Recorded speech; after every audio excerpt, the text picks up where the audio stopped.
is what available for you? Absolutely. Dollar theme. You already touched it, so now you. I'm kidding. She said I haven't bite into it. It's a returnable thing.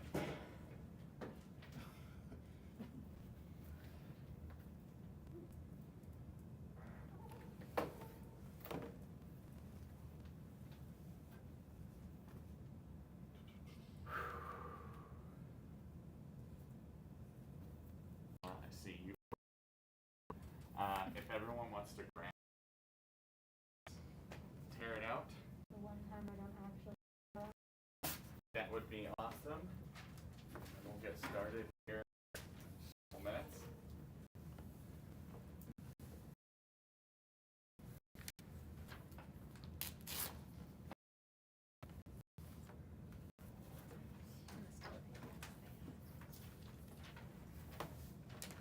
You don't technically have to have one because you already have a book on you, but it's totally up to you. Yeah. And a second question. Has everybody in here already done the Strengths Quest? Yeah? Noah, you haven't yet?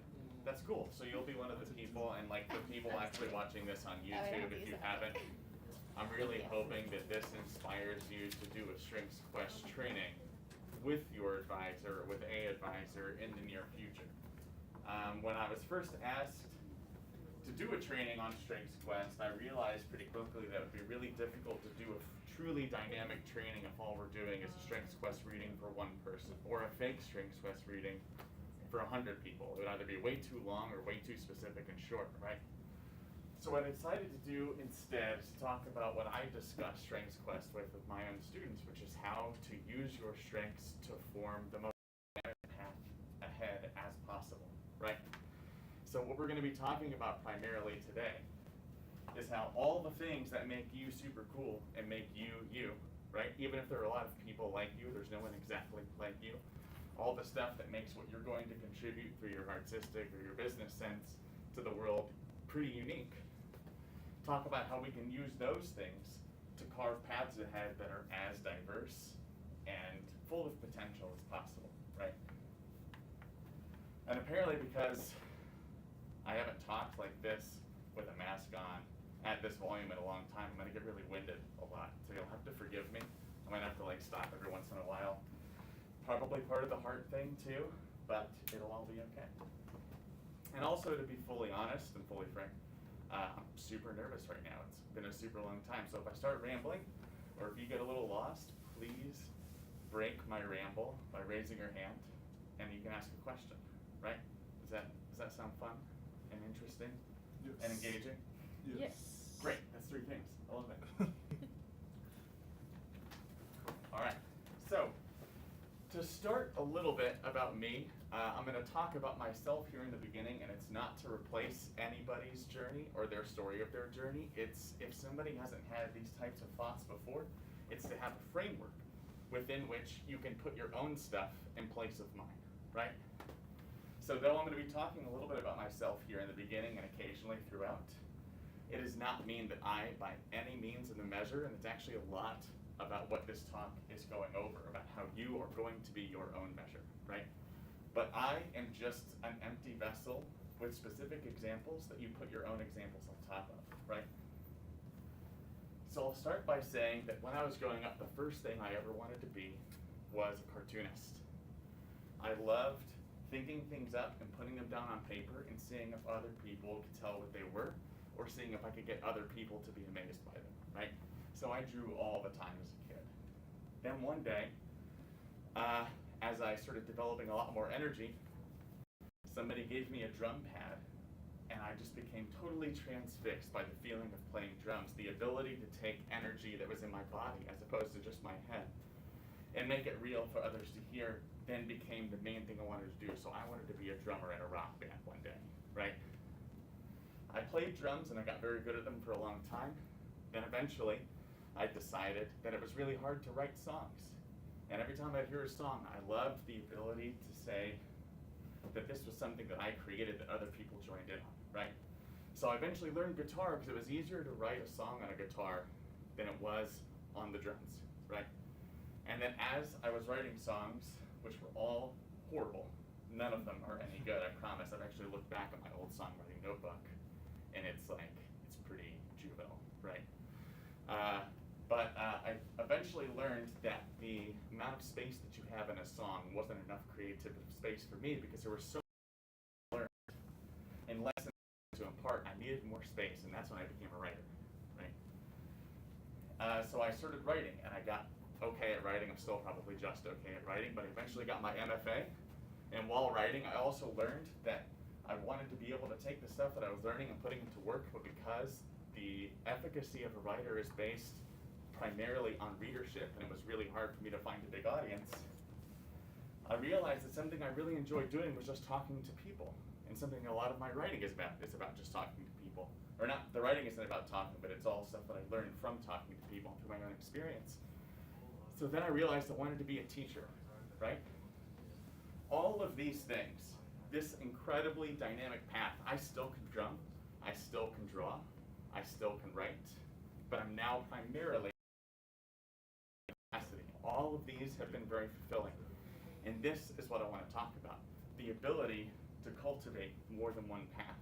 Because our fulfillment, once you start diversifying how you can be fulfilled, can end up having pretty infinite applicability, right? So that was a long explanation just to get us to what we're going to talk about. We're going to start with where we are. We're going to start with talking about kind of what goals are.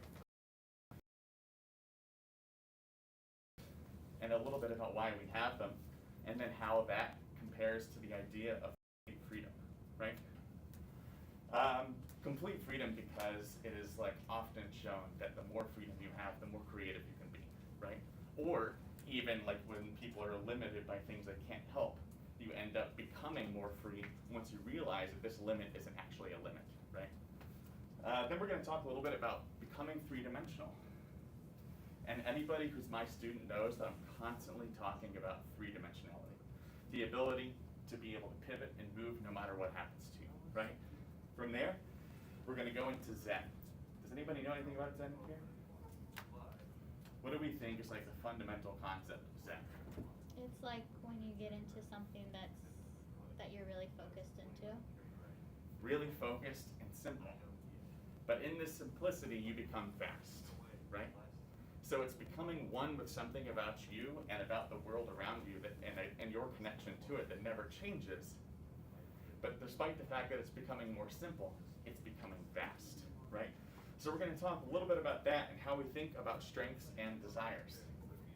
And then finally, we're going to learn from some truly incredible three-dimensional people how they have mastered themselves to be able to become a master of their impact on the world, right? Is that cool? Yes. So we're going to start with why we have goals. This is going to be slightly interactive. We have a pretty small group, so I think it should be easy to get at least one reason out of everybody. Why do we have goals? Just the first stuff that comes off your head. Yeah. The goals kind of put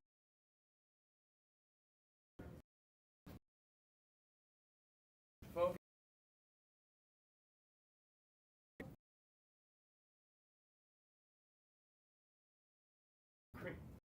To have toward what else? No.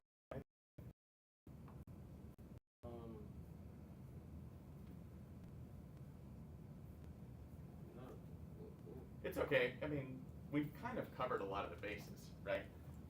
But goals give us something to aspire to, right? No, I know for a fact that you're looking to become a recording artist and a producer. These are things that show you, I need to get from here to here if I want to do this, right? So aspiration, planning, keeping it real, keeping things concrete, all of these are reasons we have goals, right? A lot of these are still more or less on a two-dimensional level because where we want to go is one dimension. It's usually a fixed point.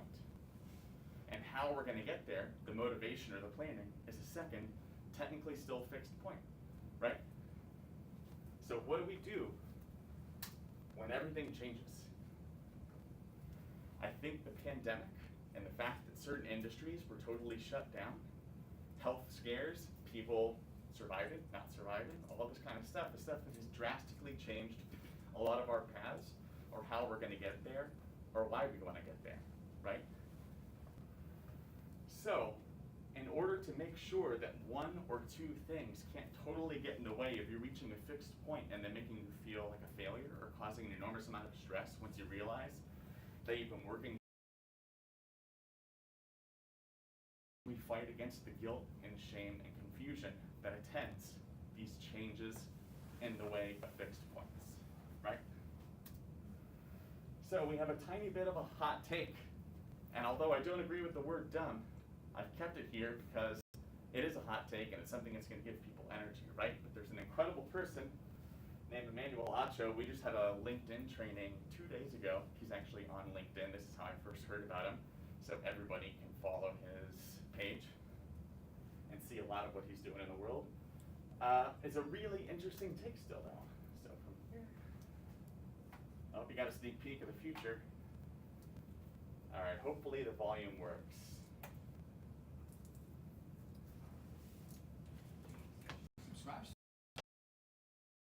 Are gone in the book. My favorite chapter, and the chapter that really is the most mind-blowing, I say that goals are dumb. I think that if you set a goal, at best, you achieve it, but what if you could have achieved so much more? And at worst, you ruin your So puts a ceiling on it, you think? Exactly. A goal that puts a ceiling on your ability. See, a goal by definition is an end towards which energy is aimed. I believe set an objective with no limitations, because an objective, though a small difference, has a major impact on your life. An objective is simply effort in a direction. So I don't believe in setting a goal, because you set a goal, if you don't hit it, you fail. You like my mother at the dinner. She's like, Write that down. Write that down. Give me your phone. An objective is energy in a direction. Here's Write it what down. happened. After my third year at the University of Texas, I wanted to go to the National Football League. But the NFL told me, Emmanuel, you won't be drafted in the first 3 rounds. 7 rounds in the draft. I highlighted it. I put it above my bed. I read it every morning I woke up, every night I went to sleep. You won't be drafted in the first 3 rounds. Because my goal was to be drafted in the first 3 rounds of the NFL. 1 year later, going to the NFL draft, I'm running the 40-yard dash. I hear this. I thought my heels were clicking. I was tearing my quad off the bone. True story.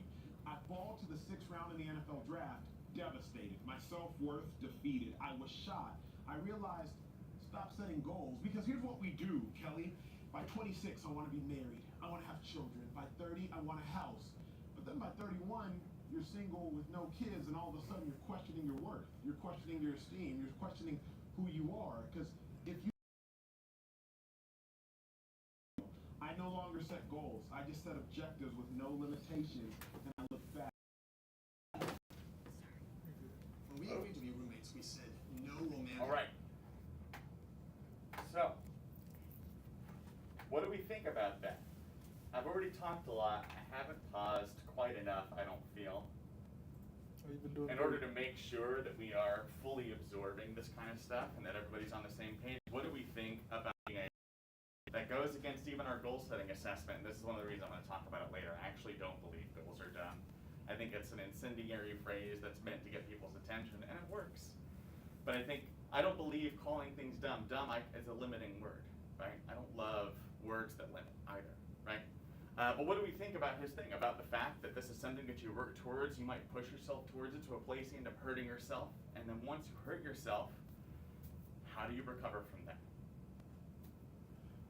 Well, I agree with what he said, that sometimes you set a goal and you don't achieve it, and then you feel bad, but maybe you just shouldn't feel bad if you don't achieve a goal. Yeah, absolutely.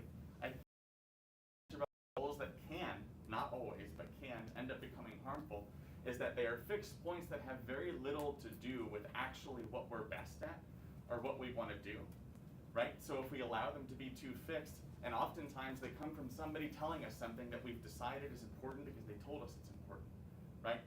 If we work with blinders on towards this one thing and then eventually learn that either A, we don't want to do it anymore, B, the things that we thought brought us joy in this actually don't bring us joy, or C, something happens in our life that makes the achievement of that specific goal at that specific impossible, we melt, right? Yes, Ruby. Well, isn't it just that, you should change, once that happens, you should change your goals to be actually more of the plan, like your goal is this step, and this step, and this step, and this step. Yeah. So you're compartmentalizing and you're putting effort into little bite-sized things so you don't overexert yourself. I think this is a little bit of what we're going to talk about later, but yeah, I mean, that's something that we do to protect ourselves from the necessity of failure, right? Because failure sometimes can be inspiring, but then like this guy who now his leg is never going to be the same, even if it inspires us to go in a new direction, we've closed off the path from now on. Something we can probably never do again at the same quality because we hurt ourselves, right? He was in the NFL still. He was like a backup linebacker or something like that because of the damage to the leg. But eventually he got a master's degree in sports psychology. But instead of becoming a sports psychologist, he became a writer and a speaker. It's three things that he's good at that he can always fall back on to become good at whatever he wants, right? Goals that are too externalized, too uninterrogated through ourselves, through what we're good at, or through what we can actually be capable of, especially when you're really young, can end up becoming extremely limiting, right? And this is a concern I get with my students who are seniors all the time. People who make it to their senior year and they're like, I really don't want to be an illustrator anymore. Once I realized how much you have to work, it's not as free as you want. You can't just work for yourself all the time. And even if you do, you have to work like 75 hours a week and build up a clientele to where you can eventually open your own studio. It's like all of this stuff had nothing to do with what brought them joy about illustrating to begin with. And that's not everybody. These are some people, right? I myself, like I said, I started as wanting to be a cartoonist, then a drummer, then all this different kind of stuff. But by the time I finally finished my master's, where I thought I wanted to be a full-time writer all the time, it took finishing my master's and then needing a job in the meantime to find there are other things that are actually more fulfilling than the loneliness of sitting behind a desk and writing, which I still love. But it would be really hard for me to do that all the time. Or like would a writer end up becoming somebody who sits by themselves and writes, maybe gets some people to look at stuff, and then just talks about their writing all the time? I don't want to talk about myself all the time. Apparently I want to talk about myself a lot, but not all the time. I want to talk about other people a lot too. And that becomes a lot harder to do if everyone's always just asking you questions about you, right? So becoming a writer then just a writer felt very limiting. But I was able to pivot into something else I was good at because I've cultivated a lot of directions, right? So anybody here know John Oliver? Yeah. Super interesting guy with a lot of super smart people who do an enormous amount of research for his shows, right? An episode that's something that I showed my students while I was still teaching, and one that I think about constantly and I share with my own students, is he did one about automation and about how robots are taking our jobs, right? And he did that to talk about whether or not the job you think you're going to be doing in 10 years is even going to exist anymore, because a lot of them aren't, right? So what he said in that I've totally internalized, and something that I try to impart to as many people as possible, is it actually ends up becoming really harmful to think about the one thing you want to be when you grow up.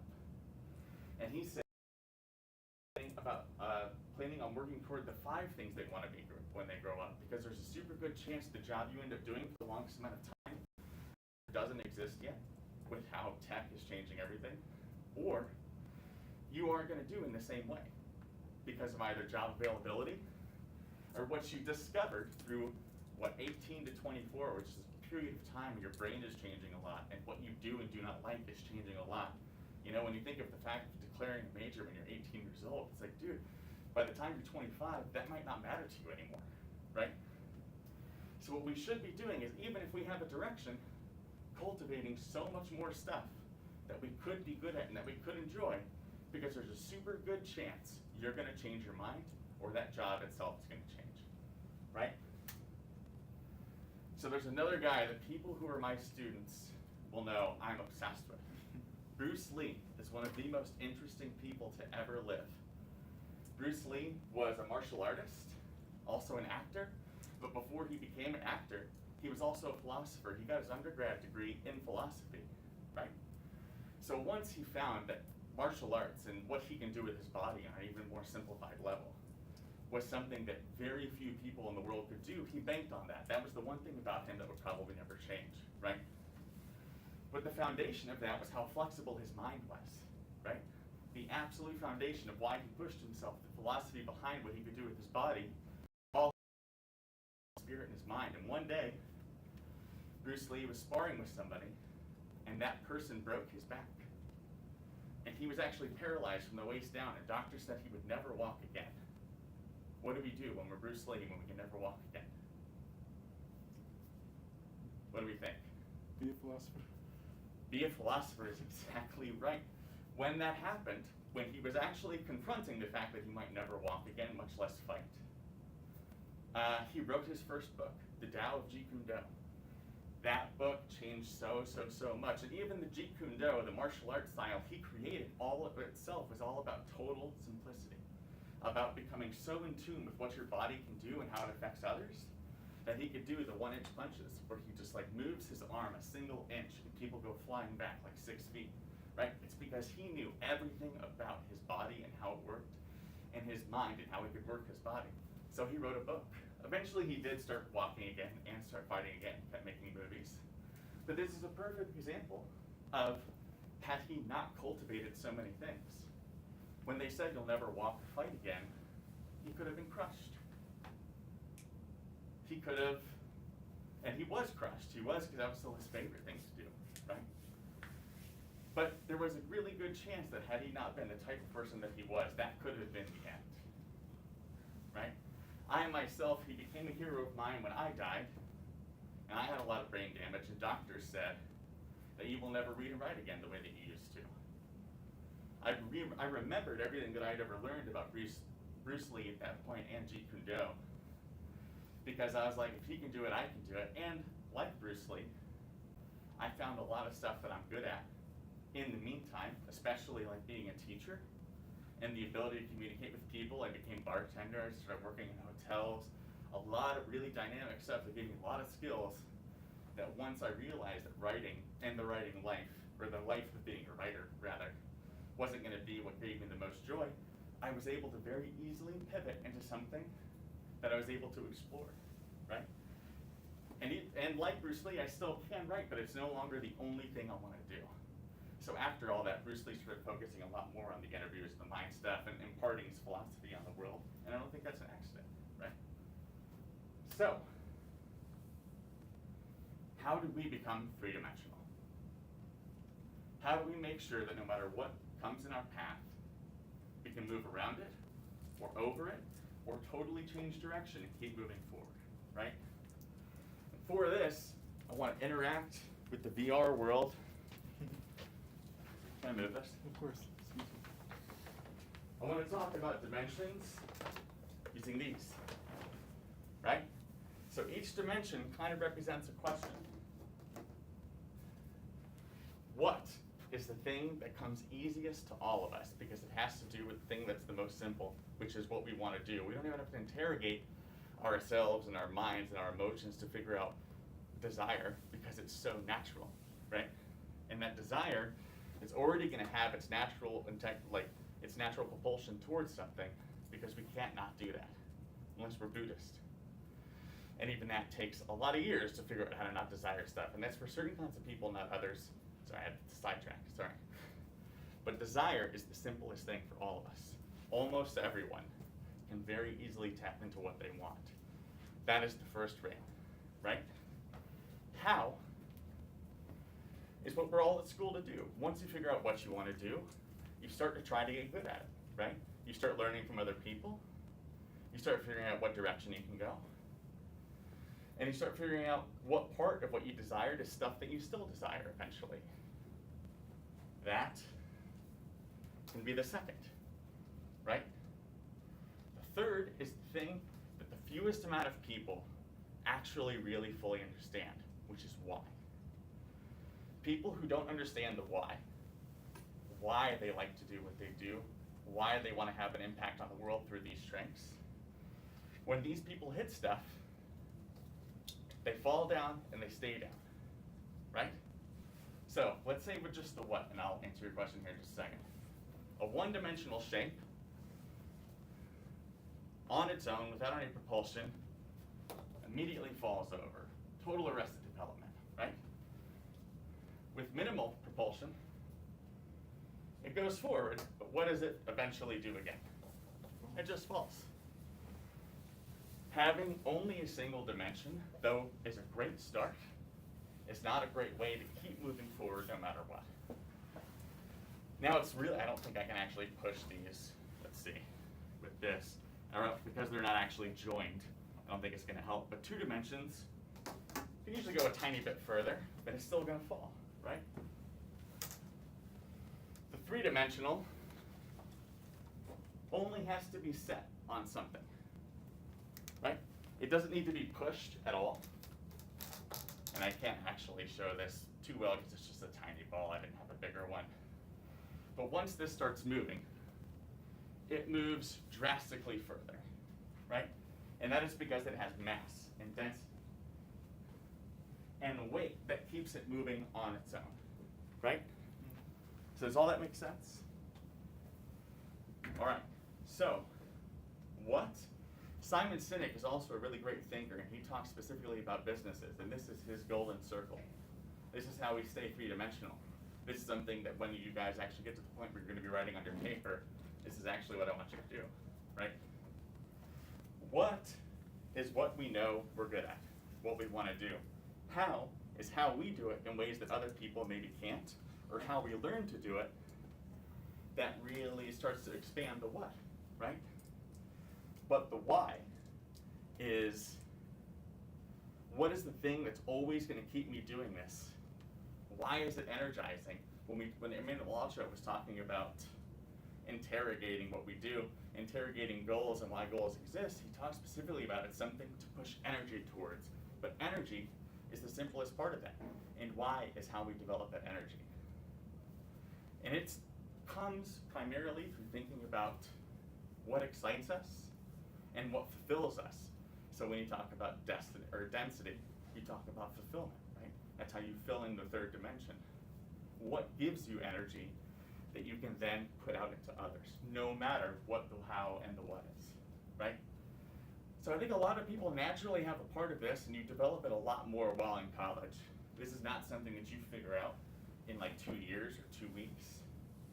Even like having this conversation right now, I'm still figuring out fully my why, right? And it's going to be a lifelong journey.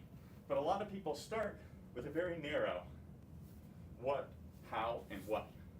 Or what, how, and why, right? And the narrowness still very much limits our potential, but it's a start. What we end up doing, people tend to start expanding on the how and the what. But unless the why also expands, the why can often be crushed. If we focus too much on the external, or what other people are telling us to do, or just assignments, or just like how we're gonna like de-stress between classes or something like that, then the how and the what can eventually crush the why. But if we focus instead primarily on continually developing the why, eventually we're gonna have all of this potential open to us, right? And that doesn't mean stop developing how and what, but start more mindfully developing the why, right? Is everybody following? This is all a little all over the place, but I feel like in talking about rings of potential, I'm trying to make sure we're keeping it as centered as possible in that why, right? Pretty clear. Cool, that's good to know. All right, so on becoming like water or spheres. I actually forgot to show the clip of Bruce Lee talking about be like water. And when he says be like water, he says it's because water always moves. The only way water stops moving is if you dam it up. But the only thing you have to do to get it moving again is to remove a barrier, right? Water's natural state is to take the shape of everything that it fills. It can be a babbling brook, or it can be an extremely destructive force. It all depends on density and how dense we've allowed ourselves to become and how adaptable we've allowed ourselves to become to pick up more water, right? So, on becoming like water or spheres. When I was a teacher, I used to ask all of my students on the very first day, understanding, and it's fine, that people aren't going to have a super clear answer during their freshman comp class. This is the first time they've ever experienced anything like freedom, where they get to choose their own classes, where they get to choose what time to go to classes, right? So you start small, and it's okay to start small. I love it when people start small. That's how you don't trip, right? But I would ask them first, what do you want to be? Right? So it's like, who are you, where are you from, and why are you here? What do you want to be? And for some reason, the one example that always sticks into my head, and I think it's because it was this first student that I realized, like, oh, it's always going to be like this unless I push a tiny bit, right? Is when I was asking, why do you want to do that, or what do you want to be? They'd be like, oh, I want to be a photographer. So that was like, there was a student who said, I want to be a photographer. And I was like, and it was like the fourth student who had said this, that was like, oh, I want to be an animator. I want to be like a filmmaker. I want to be a photographer. And whenever I'd ask them why, they'd be like, oh, because when I was a kid, I would draw pictures, and I really liked that, you know? And the photographer was like, well, I really like to take pictures. And I was like, yeah, but why? Right? And when I asked the why, that student didn't exactly know, but I was able to get a little bit deeper by being like, well, who inspires you? So everyone who's my student also knows that one of the first questions I ask in the interview and in our first meetings, and something I try to continually talk about, is who is inspiring you? Because that talks about our strength and passion, which is the way we naturally experience why without having to be conscious of it, right? So a lot of people tend to just say they want to do stuff because it's fun. But what happens then the second something stops becoming fun? That's actually a real question, sorry. I know I'm talking a lot. Yeah, Noah and then Ruby. Oh, you don't have the passion for it? There goes the passion. What about you, Ruby? Just gonna say pretty much the same thing. You lose motivation, you get depressed. No more motivation. Why? Because this tiny thing got in the way of the two-dimensional shape. Boom. Done. And now it's stuck. Right? So, how do we get beyond that? How do we make sure that doesn't happen? We start thinking about the why now. So we start thinking about, first, you work your way backwards in order to do this. Nobody has to suddenly go, oh, I totally understand me now, because you said that. Way to go, Dave. You helped me understand me in 3 seconds, right? That's never going to happen. It's all the journey. And you start by working backwards. You want to be a photographer? Well, what is the strength that makes you want to be a photographer? Oh, well, I'm good at taking pictures. Yeah, but what does good mean, right? What does good mean? Good means probably that you've taken pictures that people like. Good might mean that you take pictures that make people think, right? And good might mean that when you were in high school, you were a little bit better than everybody else in a random project. And people like that attention of being a little bit better than everybody else. So then all of a sudden that sparks something, right? So, but how does that end up attracting you to the field? What many other things make someone good at photography that can make them good at a lot of stuff? What does it take to be a good photographer? Communications. Communication skill, depending on what you're taking pictures from, access to certain kind of things, absolutely. Maybe you like kind of going behind the scenes, right? Hand-eye coordination. Hand-eye coordination. What else is good at hand-eye coordination? People who play basketball, musicians, all kind of stuff is hand-eye coordination, right? What else though? What might make you like it? How people react to the pictures you take? The feelings you get from people, that's a really, really, really close way to kind of get straight to the why sometimes if you know how to do it. Yeah, Ruby and then Will. The subject matter that you're taking Yeah, pictures of. what do you like taking pictures of? If someone's like, I like taking pictures of the Beatles. It's like, awesome, what other things can you be good at then? You probably like Beatles a lot, ichthyologist, all this kind of stuff. But if you specifically like taking pictures of things that are considered transgressive, if you're the kind of person that goes out and starts snapping photos during protests, that comes from a very different place, right? So, what else could you be good at? Advocacy. Advocacy. Communications, journalism. Yeah, well. I'm realizing now the answer I had isn't actually a very good answer, but I'm gonna go ahead and It's say cool. it Yeah, anyways. let's do it. It was viewing the end result was always really satisfying and like a big motivation for me, especially when I'm nearing the end of projects. knowing that it's like right there. That's a great answer. The immediate gratification of being able to immediately see something, which is also a way that photography has changed in the 100 years it's been around, right? Photography back in the day, you take a picture and you're like, man, I hope that's good. Even when I was a kid and we had the little disposable cameras, you have no idea what that looks like right away, right? And you can get your entire roll of film and be like, oh man, all that was garbage, right? So what keeps you wanting to be a photographer? The why might have had to be a little bit more intact then, because you didn't have the instant gratification. But that is absolutely something that has allowed it to appeal to a much broader audience now, right? And I know that's the biggest difference between me when I play music and me when I write. Writing takes forever, and it takes even longer sometimes just to get people to read it and to tell you what they really think. But if I play drums and somebody hears me and they kind of do this, I'm like, yeah, that means I did a good job, right? So, the why, you work backwards from the what and the how, and you eventually get to the what, right? Why does employing or practicing these strengths give you energy? Remember, we talked about that being the center of the sphere. The energy that will allow gravity, which is time, right? Just to naturally push you in a direction. Nobody has to push too hard, but when they can guide you, right? Nobody has to tell you which way to go, because your gravity is going to take you in the most natural place for it to be, right? Why does practicing these strengths give you energy? All right, so we're going to try one. People at home, hopefully you have a piece of paper. I want you to draw the 3 rings. Can I grab my iPad? Yes.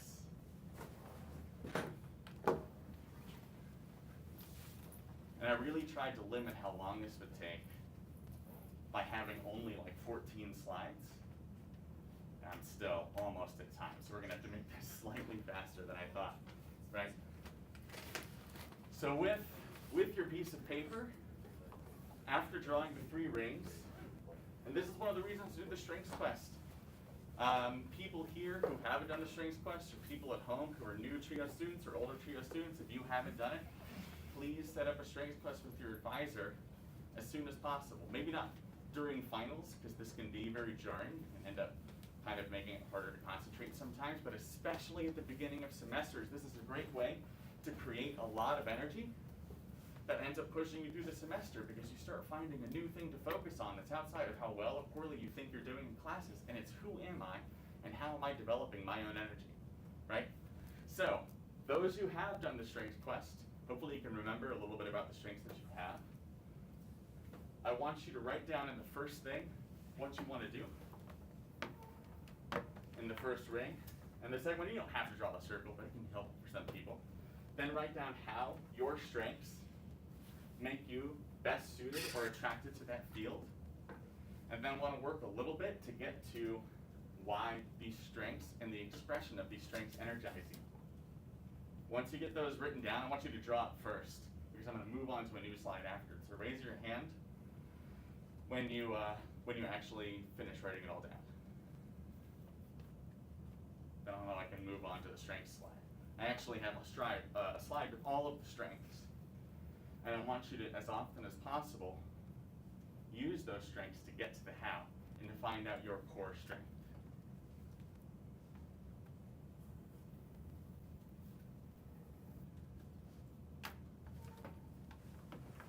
Have you all written them all down?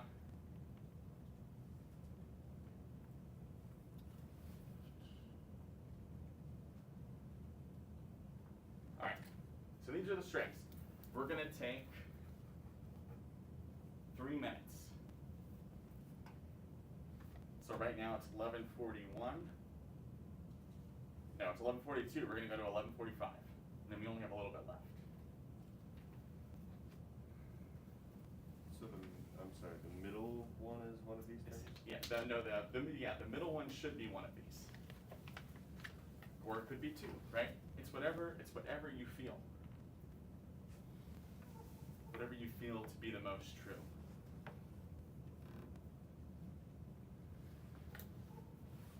And remember, work your way inward. Don't try to work from in out. That's a recipe for disaster. Because the second you misunderstand the middle, the rest of it's going to go wrong, right? So work your way outward, or work your way inward, knowing already what you're good at and how you want to get better at it. And then figuring out why you want to get better at it. And that'll be that core.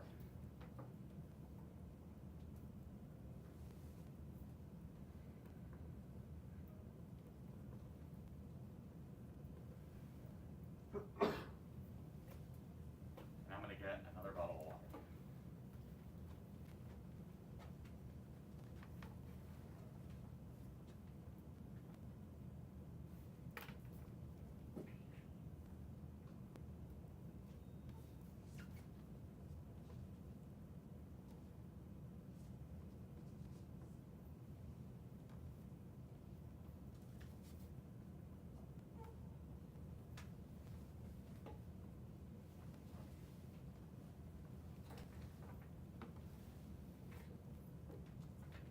And for some people, one of their strengths is communication.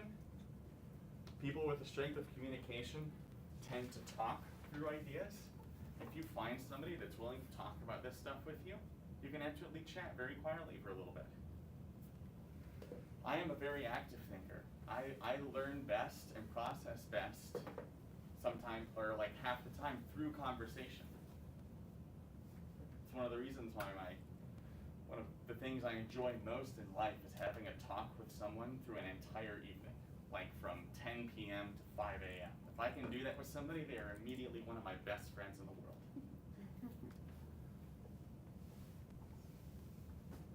All right, we got a minute left.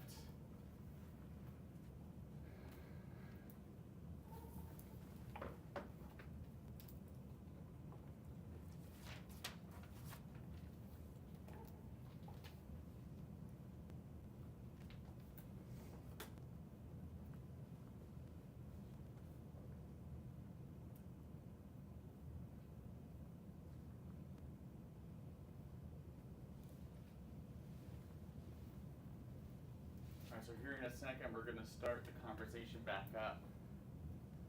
But if you're still thinking and this is something that's interesting to you, you do not have to pay attention because this will be available on YouTube.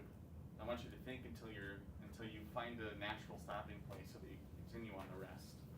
But I have to keep going because we're running out of time. That's my fault.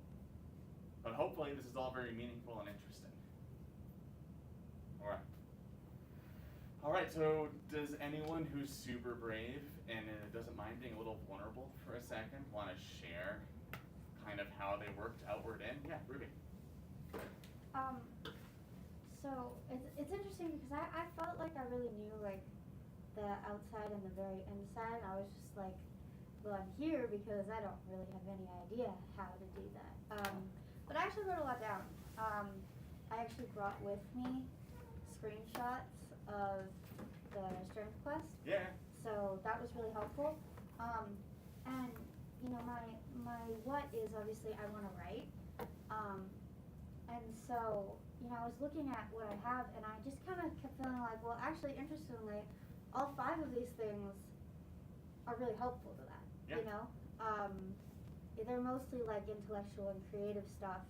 And you know, before we started saying like we're gonna use this middle for like the strength quest, you know, I was thinking that like, well, the how, you know, the thing that makes me unique in writing is that I can be a really engaging storyteller.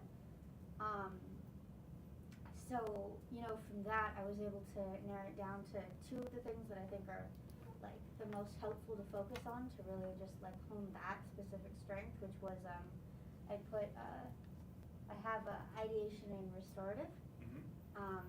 And looking at the definitions of those 2 things, I felt like that was something I could potentially focus on to flesh that out.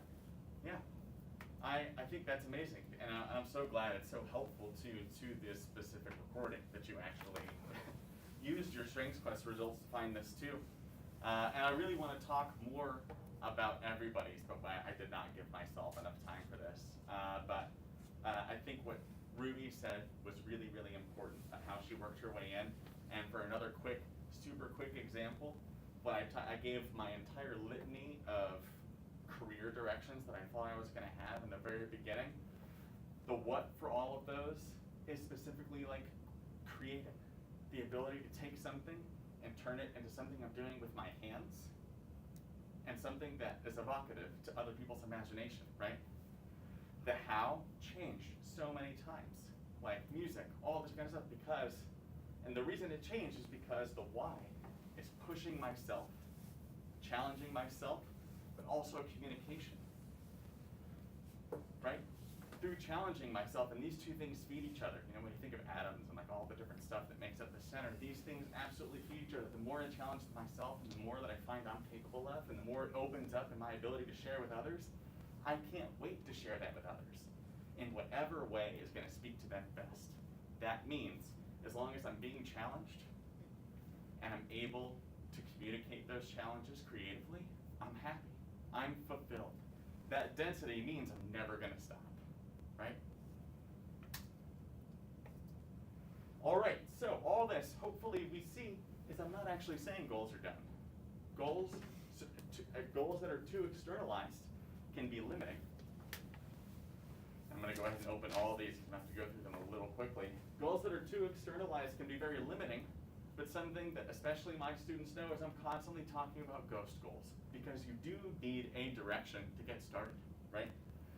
Very, very rarely, like when we talk about working from our outside in, because you can't start from the inside, you have to start from the outside. That means as you work your way inward, you still have to have a ghost goal that gives you direction before you figure out that middle that allows the direction to change itself, right? So always talk about goals. Just don't, depending on the kind of person you are too, some people, like the people with the planning strengths and stuff like that, I love planning. We're going to do a planning talk later today. I like to have 1,000 plans then. And that means that I have to be very disciplined and I have to have accountability. But it never means that I'm directionless, right? We must continually develop what we have found at the center of our energies, things that feed itself and feeds the world around us, and allow our ghost goals to shift with possibilities, making us highly adaptive, not directionless. Adaptive does not mean not planning. It means planning super well. It means getting really, really good at it.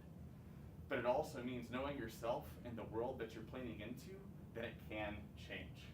And the only way to do that is through accountability, is through community, right? I think the reason a lot of us are artists is because we strive to be a part of a community in either how we interact with the world or how we interact with other artists, right? So please, this office is such a good place to start having those kinds of communities. And I realize it's been really hard to really start that after a pandemic. We're all a little bit more nervous, even like facing people. I know I am, right? But this is such a good place to begin building a community of accountability, first with an advisor, but then also with other artists, right? This is a way we can feed each other too. So, at the end of this, I don't want people to ever take this talk and be like, this is why I don't have to make goals anymore. This is why I don't have to plan. This is why I don't have to like decide what I want to do next week. This does not mean just winging it your whole life. People who take this and use it as an excuse to make no moves, move nowhere. Right? Because that's one-dimensional. Just sitting around waiting, that's one-dimensional, right? Waiting for someone to tell you what to do, waiting to figure out what you want to do next, waiting for someone to pull you even, all of that is one-dimensional. Adaptation and the ability to adapt well requires an enormous amount of resilience, because it means you're going to be bad at a lot of stuff and you have to get good. You have to get good at being bad at stuff. And it requires a lot of discipline, because it's not always fun. But you have to do it anyway, because it means the rest of your life, right? So how do we do this? I've picked some really, really incredible artists who were very famous for their three-dimensional thinking. And I have some quotes. Albert Camus, he's my favorite writer, says, how do we become diligent students? Through questioning. Questions, always three-dimensional. Through allowing yourself to be two people, one who observes and one who questions. And a question is always two-sided, so that's kind of 3 dimensions, right? One who knows and one who is continually learning. One who is certain in some things but still learning. True artists score nothing. That means even math classes, which I make fun of all the time. And your writing classes. And this is part of a plug for writers too. But a true artist scorns nothing because they are obliged to understand rather than to judge. Every time you make a judgment, you're putting up a wall. What happens when you're water with a wall? You stop moving forward. We are obliged to understand first and to make a judgment later based on whether or not we feel it's healthy for us and those around us. Because not judging does not mean not having boundaries. It just means having boundaries intentionally and knowing whether it's best for you and other people. And you do that, once again, through accountability through others, therapists, doctors, advisors, mentors. All of these people are going to help you set up healthy boundaries. Second, anyone know Maurice Sendak? No. Just a magical person, right? Develop your own language through discipline and curiosity. Artistic style is only a means to an end, and the more styles you have, the better. To get trapped in a style is to lose all flexibility. If you have only one style, then all you're going to do is the same book over and over, which is pretty dull, right? Lots of styles permit you to walk in and out of books. Develop a fine style, a fat style, a fairly slim style, a really rough style. All of these things help you continually challenge yourself to continually figure out what else you can be good at, too, right? Because the second you stop challenging yourself and surprising yourself, you've stopped growing. And even if you just look at growth, despite the fact that it's often hard and it requires a lot of flexibility, right? If you think of growth as the goal as opposed to a place, and a place is just a means to further growth, then that means you're always going to be able to embrace that hardship and share it with others. You're always going to become better at more stuff, right? And a really good example for discipline, Miles Davis. Anyone know Miles Davis? One of the most famous improvisers in history. And something that I learned while I was a guitar player is you can't improvise naturally. Maybe some people can, and that's virtuosos, and they kind of change the rules sometimes. But the only reason he was able to improvise, rarely had to prepare stuff, is because he technically always prepared. He knew his instrument, and he knew music theory, and he knew all different kinds of playing styles inside and out because all he did was play, right? And I don't want people into thinking that if I'm a writer, I have to write every second of every day. If I'm like a musician, I have to play every second of every day. If I'm like animating, if I'm not drawing, I'm failing. It's like, no, because that kind of like hustle can exhaust you and can break you down, right? That's the what and the how over the why. You have to figure out why you want to play and every single day. And then you have to be able to move in and out of the availability of that why, which depends on our energy levels, depends on our health. It absolutely depends on who we surround ourselves with, people who are toxic, not toxic. All of these things are going to affect how quickly and how well you can master your how, so that you can improvise, and it always sounds amazing, right? And one of the things that him and Beethoven used to say is a mistake is only a mistake if we don't make it cool, right? So stop getting so hung up on mistakes. And somebody who does that really, really well, this is Annie Dillard. The reason not to perfect a work as it progresses is that original work fashions its own form, the shape of which it discovers only as it proceeds. So the early strokes end up becoming useless, no matter how much thought we put into them, right? So you always have to be flexible with your destination, or else you're going to limit your ability to grow. All right, final thoughts. The world is changing faster than ever. One of the reasons I'm saying all this is because we have to get good at moving. We have to get good at hitting moving targets. Like I said, the job that you think you want to do now might change in 2 years, might change in 1 year. Your ability to do that job could change tomorrow. You know, you could die, end up with brain damage. You can get your back broken. You can end up paralyzed from the waist down. If we don't find ways to make ourselves more adaptable to whatever could happen, and to allow what propels us forward to be what makes us grow and what allows us to feel fulfilled, we're going to end up missing more than anything, right? So I set this up to kind of be an example too. If there's just one trash can, there's a super good chance you're going to miss, right? So this is another VR moment. Super good chance you can miss. right? But because you have 3, it gets easier to make it. Because you don't have to aim for one place. You can just kind of aim in the general direction, and then you're going to hit one. And then wherever it is, unlike a trash can, you can keep going from there. Whatever happens in here, you can learn so much more, and you can end up shooting in a lot of different places, right? Emmanuel Acho says that you and now are a unique combination that has never before occurred in all of history. That means everything that's ever happened to you and everything it's caused you to believe and to be able to be good at has never happened before. So having goals that other people have nothing to do with who you are and where you can go, outside of maybe having a destination that can move. And this also means that as long as we're taking our growth super seriously and we are allowing ourselves to be accountable to others, that you are always going to be the best metric for your own success. Other people telling you that you failed because you didn't meet their idea, who cares? That has nothing to do with you. That's them putting their own insecurities on you. Or that's them putting their own direction on you, which has nothing to do with who you are, and they can't know who you are because they haven't been through every single thing you've ever been through and allowed it to form every belief about yourself and the world that you now have. So you, especially if you're taking your own growth super seriously, are always going to be the best measure of whether or not you are succeeding. And I'm done. All right, any questions?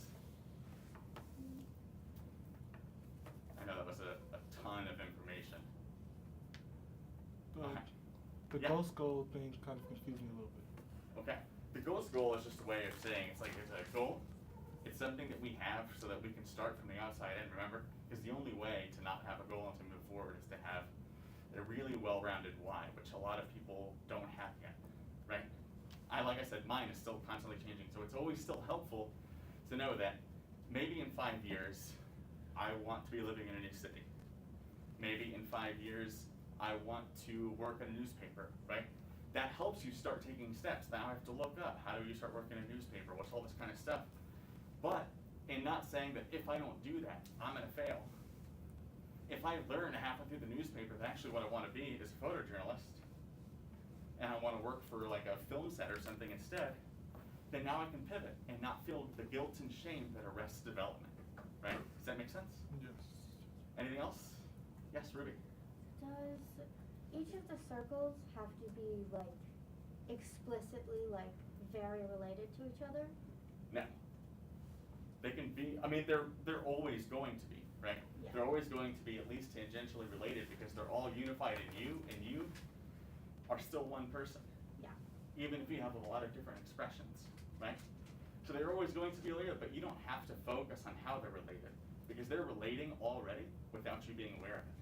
Just focus on what brings you energy and what makes you feel fulfilled, and you're gonna start filling yourself out, right?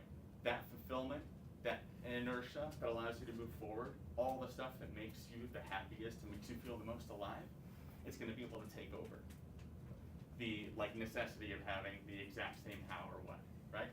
Anything else? All right, thank you guys so much for sitting through this and allowing me to ramble a little bit. I know we're a little over, which just happens to be like every day of my life. So I appreciate your patience as well. Meaningful, right? Just 1 minute over. Yeah, that's kind of